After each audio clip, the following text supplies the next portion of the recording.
Shri Sai Ram, Gita Vahini, by Bhagwan Shri Satya Sai Baba, Chapter 22, Destroy Grief and Attain Bliss. Dukha Nivritti Ananda Prapti. Arjuna questioned further on the basis of Krishna's answers. O Gopala, he said, you described the characteristics of Saguna Upasikas, the votaries of the Saguna aspect of Godhead. You also said that persons with such characteristics are yogis, those who attain the highest order of devotion.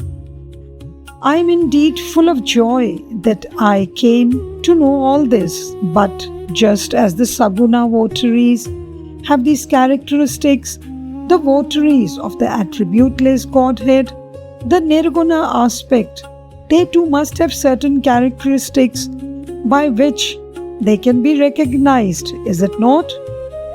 Please tell me about the characteristics of Nirguna Upasikas. I would like to know. At this, Nanda Kumara, one who is born out of bliss of lovely form, replied, Arjuna, the votaries of the Nirguna aspect must acquire first full control of their senses. Next, they must have samana buddhi, that is to say, they must be unaffected by dualities in all sorts of circumstances. Third, by being unaffected by dualities like joy and sorrow, fame and blame, etc., they must be of service to others in distress. Those who possess these three characteristics are Akshara Upasikas, or meditators of the eternal imperishable. Such are the qualities of Nirguna Upasikas. Here, readers must infer that Akshara Upasikas and Nirguna Upasikas are synonyms. Arjuna was overjoyed at Krishna's reply. He exclaimed, I have now clearly understood the characteristics of Saguna Upasikas and Nirguna Upasikas, but I want you to tell me how I must conduct myself, how I must act to win your grace, and fell at the feet of Lord Krishna. At this, Narayana, Lord Krishna, lifted Nara, Arjuna, and helped him to rise. Arjuna, he said, you have no need now for acquiring the characteristics of either of these. They are not within easy reach. I shall tell you of a path that is easier than these two. That path, if you follow, will surely confer on you my grace. This is that path. Establish your manas or mind and buddhi, intellect in me. If you cannot accomplish this and find it difficult, give up your ahamkaram or doership and engage in Bhagavad Artha Karmas, or performing all activities only for the sake of or in the interest of God. If even this is too difficult for you to accomplish, give up all attachment to the fruits, the consequences of all your acts. Offer them to me as Krishna Arpanam, offering to Krishna. Offering the fruits of all your acts to me should not be a mere vocal exercise. Take care that you do so by thought, word, and bodily deeds. Manovakya Karamas, as they say, it is enough if you follow any of the aforementioned options. Do you feel that it is difficult to follow any of these and they are beyond you? Then you yourself will be made aware of the aftermath. After saying this much, Krishna sat silent for a while. Take note of this most significant teaching. It follows that the one who aspires to become a bhakta or devotee must have before his mind's attention only the act and not its fruit or beneficial or otherwise. That is the reason Why Gopala said that Jnanam or higher knowledge or wisdom is superior to Abhyasam or systematic and steady practice. Dhyanam or constant contemplation or meditation is superior to Jnanam. And karma phala tyagam, the giving up of attachment to the consequences of your acts, is superior to dhyanam. Bhakti, love for God, and dvesha, hatred, are as fire and water. Both cannot dwell together. He also said, I love those who feel no difference between kheda and moda, that is grief and joy, raga and dvesha, affection or attachment or dislike, manchi and cheda, that is good and bad, deva, smriti, the feelings of hate or dislike, in whatever form, if it resides in the antakarana, in a faculty or mind, that person cannot be a bhakta or devotee. The bhakta must be convinced that all this is Vasudeva. Vasudeva Sarvam Idam, that is to say, one's own Atma is everywhere and in everything. This truth must be realized, acted upon and experienced. Also, hating another is hating one's own self. At this juncture, readers might be troubled by a doubt. Can the mere absence of dvesha or hatred endow one with the experience of the truth of Vasudeva Sarvam Idam? The following is its elucidation. No, the mere absence of dvesha cannot secure for you the Dehi or the dweller of the body. Dambha or pomposity, etc. have to be uprooted from the field of the heart, and it has to be ploughed by means of Satkarma Charana, performing the good deeds as stipulated in scriptures. Then the saplings of Ananda or bliss have to be planted therein. The growing crop has to be fostered attentively by means of karma shikshana or discipline. At last, as a result of all this effort, the harvest of Ananda will be one's granary. The mere removal of dvesha or hate from the heart will not ensure Ananda. Maitri, friendliness, benevolence too should be cultivated. That is to say, uproot dvesha and plant maitri. If the mere absence of hate ensures bhakti, hill and anthill, tree and twig, mud and mountain, what do these hate? They have no dislikes at all. But for that reason, do we ascribe bhakti to them all? We do not, for that would be absurd. The bhakta must first be free from dvesha. Then he must cultivate maitri. Besides these two, he must also develop karuna or compassion towards the distressed and the grieving, declared Gopala. Arjuna was listening to all this with great attention. Then he asked Krishna, are these three enough, or are there any more to be followed and practiced? Please tell me, Krishna replied. The mere planting of the sapling is not enough to reap the harvest. The field has to be watered and manured, isn't it? Aren't you aware of that truth? The removal of dvesha and planting of maitri have achieved only the first stage. As soon as the sprouts have appeared, the two processes of nirmama, the absence of mamakaram or possessiveness, and nirahamkara or absence of ahamkaram, ego, have to be followed. They are like watering and manuring. These two are essential for the successful crop of Ananda. That is to say, one must get rid of the feelings of mine and I, that is mamakaram and ahamkaram. In fact, they are not distinct. Ahamkaram is the basis for mamakaram, and ahamkaram arise From Ajnanam, the ignorance of the fundamental truth, for once rid of Ajnanam, the sense of Ahamkaram will not give trouble and it has no place in him. Hence, it is laid down that the aspirant for bhakti must possess Satatam Santushti. What does this mean? It implies contentment under all conditions, wellness or illness, loss or profit, grief or joy. Whether one's wish is fulfilled or not, the mind should not lose equanimity or poise. On the other hand, the mind is losing balance if the slightest obstacle arises in the path of the wish it frames for itself. Why?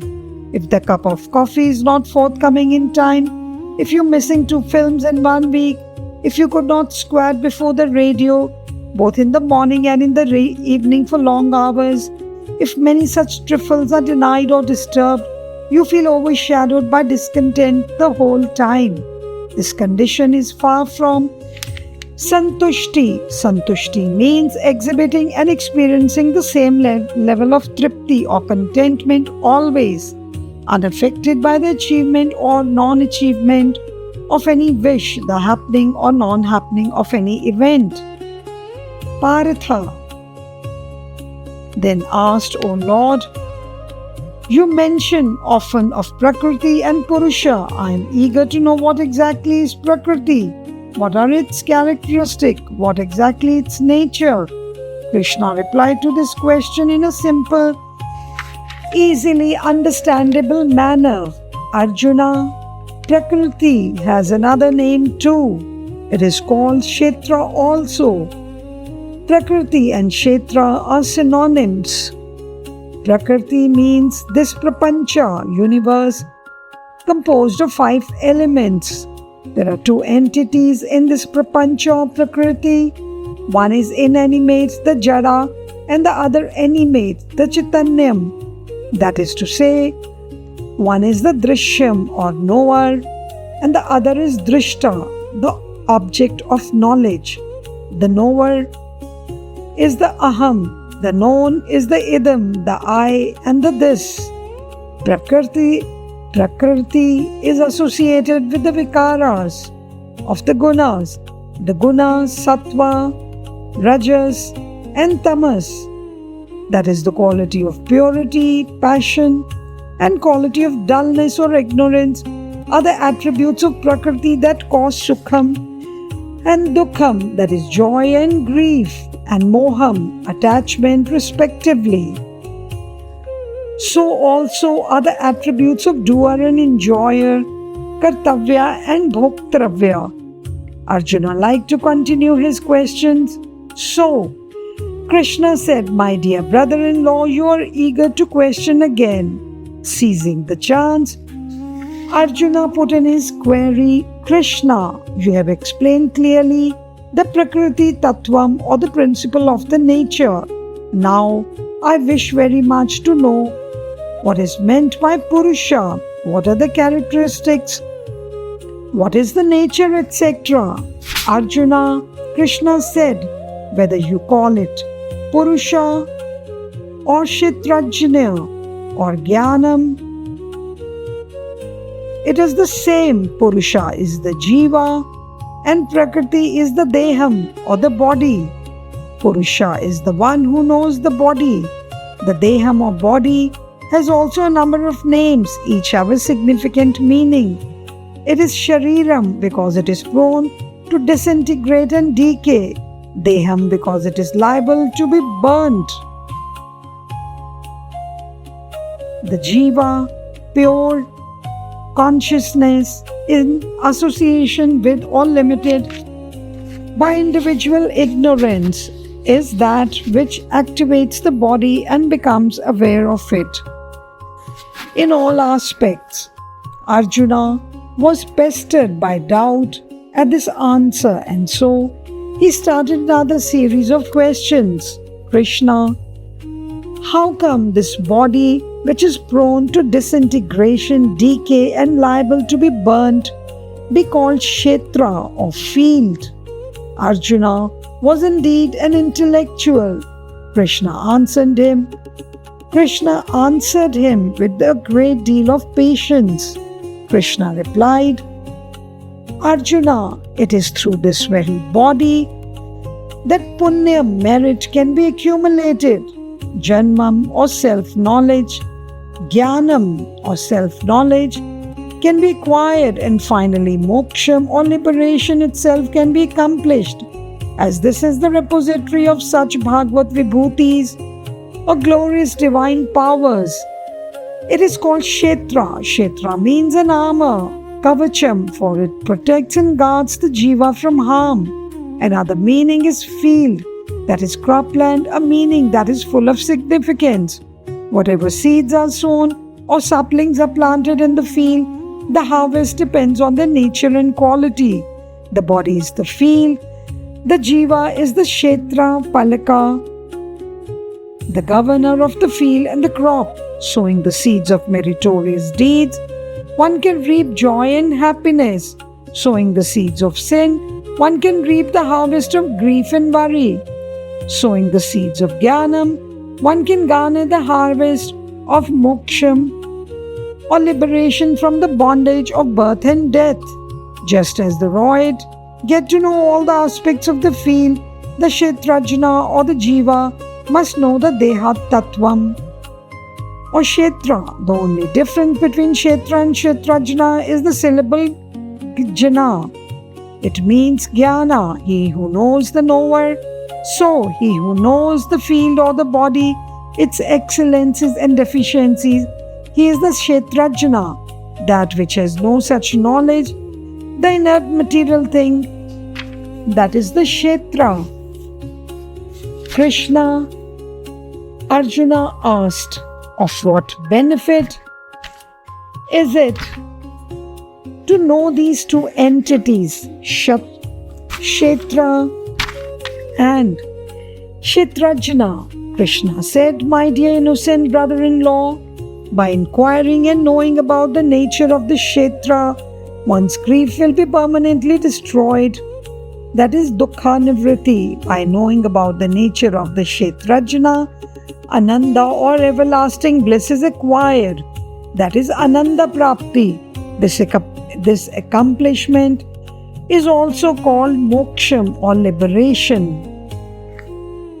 Krishna then relapsed into silence, but Arjuna, who is the representative of all mankind, prodded him further. Krishna, who experiences both these, dukkha nivritti, that is the destruction of grief, and ananda prapti or the attainment of bliss, is it the jiva or the deha? Please elucidate. Krishna replied, Arjuna, the kshetra or body is associated with the gunas, the rajas, the tamas, the sattva, rajas and tamas, threefold component powers of Maya. So the jiva, when in contact with the body, assumes that it is jivi, is experiencing various conditions of duality which are the consequences of those gunas. The Purusha has no real relationship with the gunas. He is just a witness. When iron is in contact with fire, then it too has the power of burning. But it is not iron that has the power to burn. It is the fire. Likewise, the bhoktrutva or experience-ship is superimposed over the Purusha due to its Purushas or association with Prakriti. Therefore, it is not proper to infer that the jiva is having grief and joy by the very fact of it being the indweller of the body, which is the abode of the gunas. It is the quality of the earth or soil that causes the seed to evolve fully into a tree or to decline.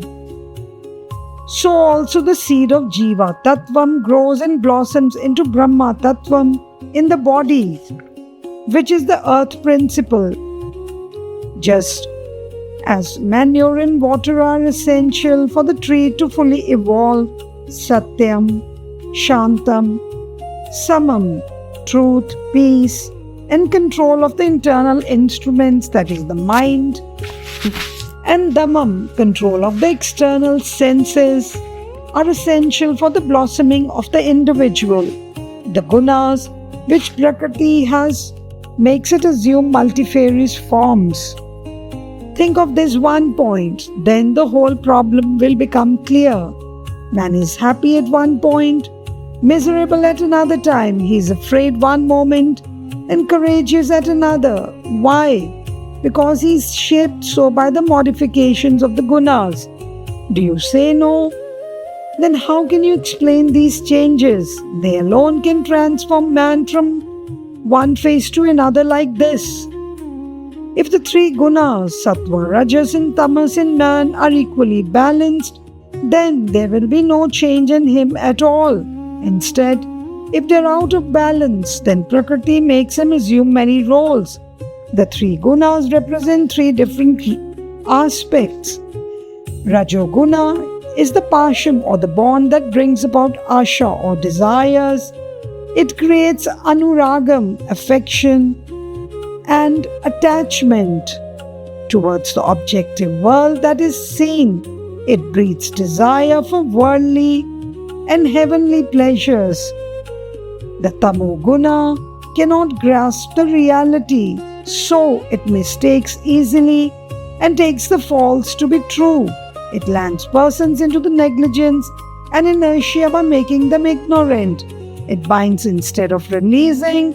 Sattva guna controls the causes of grief and sorrow, encourages people to follow the path of real joy and happiness. Therefore, being balanced and not being affected by either of these three helps in attaining Nirmala Tattvam or the purity. For instance, place the lamp in a crystal clear glass chimney. Its light will shine bright through the clear glass. Have a glass that is multicolored in place of a crystal clear glass chimney. Its light will be dimmed. On the other hand, if the lamp is kept inside a mud pot, the darkness will continue as it was. The lamp is the same, but the manifesting medium, the container, affects its expression. Sattva guna is akin to the lamp that shines clear through the colorless glass chimney. Rajoguna is like the many-colored glass chimney that makes the light dim and poor. And Tamoguna is compared to the mud pot inside which the lamp is totally ineffective. Sattva guna, the lamp with bright and clear light, can be compared to Atma Jnanam, self-knowledge. Rajoguna is sullied to some extent as smoke sullies the chimney and dims the light, and it also agitates the flame of the lamp so that it is not straight and steady. Tamoguna is opaque, that suppresses the light completely. Also, the thick and dark smoke sullies the chimney. That means the first is brilliant, second is dim and fluttering, and the third is pitch dark with thick soot. Jai Sai Ram. साईश्वराय विद्महे सत्यदेवाय धीमहि तन्नः सर्वप्रचोदयात्।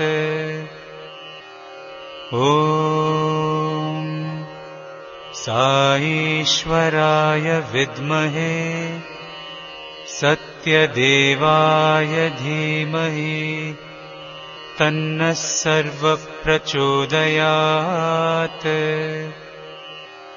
ॐ साईश्वराय विद्महे सत्यदेवाय धीमहि तन्नः सर्वप्रचोदयात्। ॐ